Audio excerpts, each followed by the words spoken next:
नमस्कार. श्री स्वामी समर्थ. मैत्रिणींनो, आज आपण पितृदोषाबद्दल जाणून घेणार आहोत. तुम्ही पितृदोषाबद्दल ऐकून असतानच, पण पितृदोष म्हणजे नेमकं काय? हा पितृदोष का निर्माण होतो? का लागतो आपल्या कुटुंबाला पितृदोष? तसेच आपल्या कुटुंबावर पितृदोष आहे की नाही हे कसे ओळखायचे? त्याचे लक्षणं काय? पितरांना जीव का घालावे? ही संपूर्ण सविस्तर माहिती आज आपण या व्हिडिओमध्ये पाहणार आहोत. त्यासाठी व्हिडिओ शेवटपर्यंत पहा व आपल्या मित्रपरिवारामध्येही शेअर करा. अशाच माहितीपूर्ण व्हिडिओसाठी आपल्या चॅनलला सबस्क्राईब करायला विसरू नका. सध्या पितृपक्ष सुरू आहे आणि 2 ऑक्टोबरपर्यंत पितृपक्ष आहे. या काळात पितृदोष निवारणासाठी उपाय केले जातात, पण ते का निर्माण होतात तेही जाणून घेऊया. हिंदू धर्मात पितृपक्षाला अनन्यसाधारण महत्त्व आहे. भाद्रपदातील कृष्ण पक्ष पौर्णिमा ते अमावस्या हा काळ म्हणजेच पितृपक्ष. ह्याला महालय असेही संबोधले जाते. आपल्या कुटुंबातील पितरांना जेवणाचे पान ठेवून त्यांना संतुष्ट करून आशीर्वाद घेण्याचा हा काळ. आपल्याकडे अनेक रीतिरिवाज आहेत. तसेच पितृपक्षात पितरांसाठी श्राद्ध करणे, पिंड ठेवणे ह्याही गोष्टी प्राचीन काळापासून आपण करत आलो आहोत. आपल्या हयातील किंवा आपल्या जन्माच्याही आधी मृत पावलेले आपल्या कुटुंबातील सदस्य ह्यांची आठवण ठेवून पितृपक्षात त्यांच्या तिथीला पान ठेवून त्यांचे आशीर्वाद घेणे फलदायी ठरते.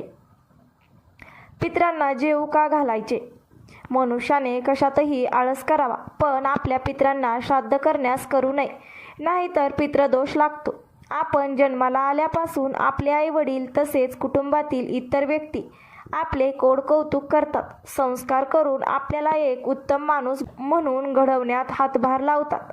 आयुष्यभर आपल्या मागे उभे राहतात. आपल्यावर प्रेमाचा वर्षाव करत राहतात. ह्यातील एखाद्याच्याही जाण्याने आपल्या आयुष्यातील सुखाला जणू ओहोटी लागते. त्यांनी आपल्यासाठी केलेल्या गोष्टींची कितीही काही केले तरी परतफेड होऊ शकत नाही.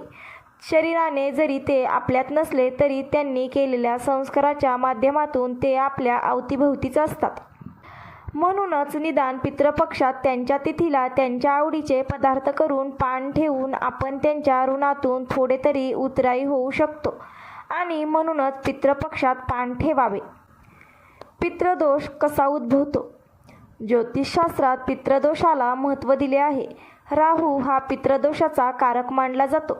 आपले आईवडील किंवा इतर मोठी माणसे ज्यांनी आपल्याला घडवले, त्यांच्या अंगाखांद्यावर आपण खेळलो, ज्यांच्या प्रेमाच्या छायेत आपण वाढलो, ते आपल्याला शाप देतील ह्यावर निदान मी तरी विश्वास ठेवत नाही. पण आपल्या म्हाताऱ्या आईवडिलांचे म्हातारपणी हाल केले, त्यांच्या औषधपानाकडे न पाहता त्यांना मृत्यूसम पीडा दिल्या किंवा वडिलोपार्जित संपत्तीत खोटेपणा केला, आपल्या भावंडाचा वाटा छलकपट करून दिला नाही, वडिलोपार्जित इस्टेट बळकावली, खोट्या सह्या करून लुबाडली, आपल्या नावावर केली किंवा आईवडील असतानाही त्यांच्याशी गोड बोलून इतर भावंडांना धूर्तपणाने कळू न देता आपल्याच नावावर करायचा भाग पाडले. आपल्या आईवडिलांनी त्यांच्या मृत्यूपत्रात लिहिलेल्या त्यांच्या इच्छेचे पालन न करणे, अशा गोष्टींनी आपल्या हातून पातक घडते. आपल्या भावंडाचा, कुटुंबियांचा आपण केसाने गळा कापला, त्यांना वडिलोपार्जित इस्टेटीपासून वंचित ठेवले, तर मात्र त्यांचे शिव्याश्राप पितृदोष लागतो. आणि तो फक्त आपल्यालाच नाही तर आपल्या मुलांना आणि पुढील पिढींनाही लागतो. संपत्तीचा वाटा समोरून देऊ केला असताना मोठ्या मनाने जर तो आपल्या नातेवाईकांनी नाकारला तर शाप कधीही लागणार नाही. जिवंतपणी भावंडाचे शाप मृत्यूसम पीडा देतात. व्यवसायात कशातही प्रगती होत नाही. आईवडिलांच्या संपत्तीवर मुलाचा समान हक्क आहे आणि ज्याचा त्याला तो देणे हेच सर्वार्थाने होत आहे. संपत्ती हवी असेल तर ती कष्टाने कमवावी, तीच लाभेल, अन्यथा नाही. आज घरातील वडील मंडळी घरातील अडगळ झाली आहे आणि म्हणूनच वृद्धाश्रम ही संकल्पना उदयास आली. पूर्वीच्या काळी कुठे होते वृद्धाश्रम? घरात आईवडिलांचे जेवणाचे ताटसुद्धा वेगळे ठेवले जाते. ऐकून सुद्धा कसे तरी होते. पण आईवडिलांची संपत्ती मात्र हवी. आपल्या म्हाताऱ्या सासूबद्दल दुनियाभर निंदा करायची, पण तिने दिलेली चांदी सोन्याच्या वस्तू, दागिने ते मात्र हवेत. इतका स्वाभिमान असेल तर ते तरी कशाला घ्यायचे? म्हणूनच मग अशा व्यक्ती गेल्यावर त्यांचे आशीर्वाद फळतील की शाप, ह्याचे उत्तर आपणच देऊ शकतो. आईवडिलांचे करताना सुद्धा तोंडातून ब्र सुद्धा काढू नये. दुनियेला दाखवायला आपण आपल्या आईवडिलांची सेवा करत नाही. आपण काय करतो हे 10 लोकांना सांगितले तर पुण्याऐवजी भले मोठे पापच पदरी पडेल.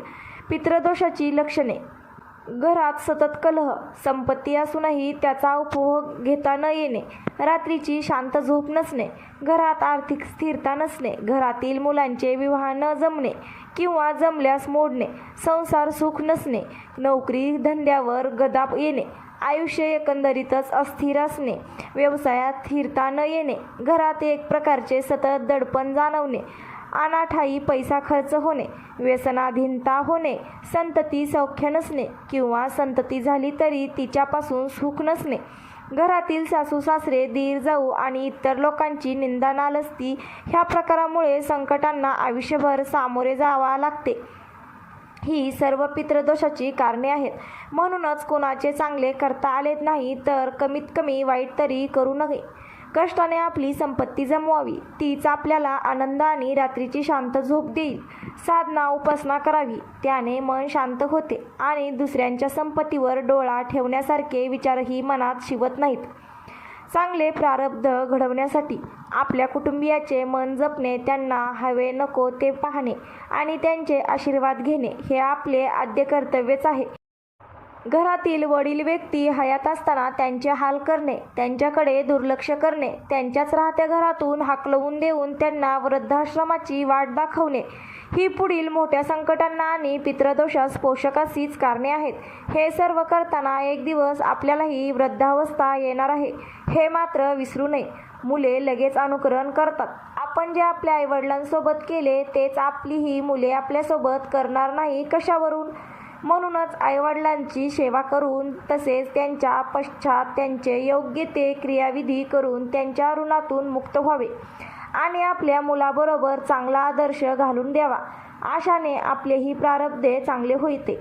आज शहरात राहणाऱ्या नोकरदार वर्ग घरातून लवकर निघतो.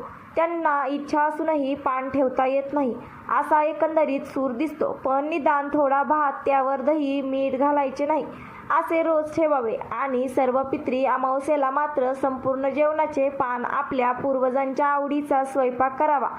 मी गेले कित्येक वर्ष पितृपक्षात रोज घरात सकाळी जे काही अन्न शिजवले असेल ते ठेवते. मनात शांतता लाभते. आपणही करून पहा. आपल्या पितरांचे आशीर्वाद घ्यायचे की आपल्या दुष्कर्मातून त्यांचे तळतळाट घ्यायचे ते ज्याने त्याने ठरवायचे. फक्त एक लक्षात असू दे की अखेर आपल्याला परमेश्वरासमोर उभे राहायचे आहे. तेव्हा आपला सगळा लेखाजोखा समोर असणार आहे. तेव्हा कृती करताना विचारपूर्वक करावी. थोडक्यात पितृदोष आपण आपल्या चुकीच्या कर्माने निर्माण करतो. कुणाचा द्वेष, मत्सर करणे, एखाद्याला पाण्यात पाहणे ह्याने खरंच काही साध्य होतं का? तर नाही. उलट आपल्या विचारांचा प्रभाव आपल्यावर होऊन आपल्यालाच आजारपण येते, मानसिक संतुलन बिघडते. पूर्वसंचिताप्रमाणे आपले आयुष्य आहे. त्यामुळे उगचीच दुसऱ्याची बरोबरी आणि हेवेदावे करण्यापेक्षा उपासनेच्या मार्गावर चालणे आणि आपले आयुष्य आनंदी करणे हे सर्वार्थाने चांगले. पटतंय ना? व्यक्ती हयात असताना तिला वाईट वागणूक देऊन तिचे क्लेश ओढावून घ्यायचे आणि ती गेल्यानंतर तिच्यासाठी पान ठेवायचे. हे केल्याने त्या व्यक्तीचे किती आशीर्वाद मिळतील माहीत नाही. त्यापेक्षा हाडामासाच्या माणसाची हयात असताना सेवा केली तर ते निश्चितच फलदायी ठरेल. हे सांगायला कुणाचीच गरज नाही. शेवटी आपली कर्म बोलतात, चांगली वाईट कशीही असत. गेलेल्या व्यक्तीचे त्यांच्या तिथीला आणि पितृपक्षातील तिथीला श्राद्ध कर्म करणे हे क्रमप्राप्त आहे. पण ज्यांच्या ह्यातील काहीच जमत नसेल त्यांनी दानधर्म करावा आणि आपल्या पितरांना सद्गती मिळावी म्हणून श्री दत्तगुरूंचा जप करावा. बरेचदा आपल्याला एखाद्या नातेवाईक किंवा स्नेहांची संपत्ती किंवा वास्तू भेट म्हणून मिळते. त्यांचेही त्यांच्या स्थितीला आणि पितृपक्षात श्राद्ध करणे क्रमप्राप्त आहे. मृत्यूपश्चात शास्त्रात सांगितल्याप्रमाणे आपण 13 दिवस दुखवटा सुतक पाळतो. तसेच 10वे 13वे सर्व क्रियाविधी करतो. त्यातील मुख्य विधी म्हणजे 10व्या दिवशीचा पिंडदानाचा. या दिवशी आपण पितरांसाठी तर्पण आणि पिंडदान करतो. ह्या दिवशी पिंड ठेवल्यावर जेव्हा कावळा पिंडात शिवतो तो दिवस खरा.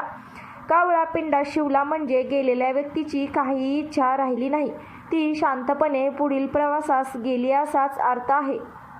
ह्या व्यतिरिक्त अगदी पितृपक्षात सुद्धा जेव्हा कावळा आपण ठेवलेल्या पानात शिवतो त्याबद्दल आपण म्हणूया की कावळाच काय तर इतर पक्षीही येतात, त्यांना भूक लागते, ते अन्न ग्रहण करतात, इतकाच त्याचा अर्थ आहे. खरा कावळ्याने आपल्या ठेवलेल्या पिंडात शिवणे हे 10व्या दिवशीच होते आणि तेच फक्त महत्त्वाचे आहे.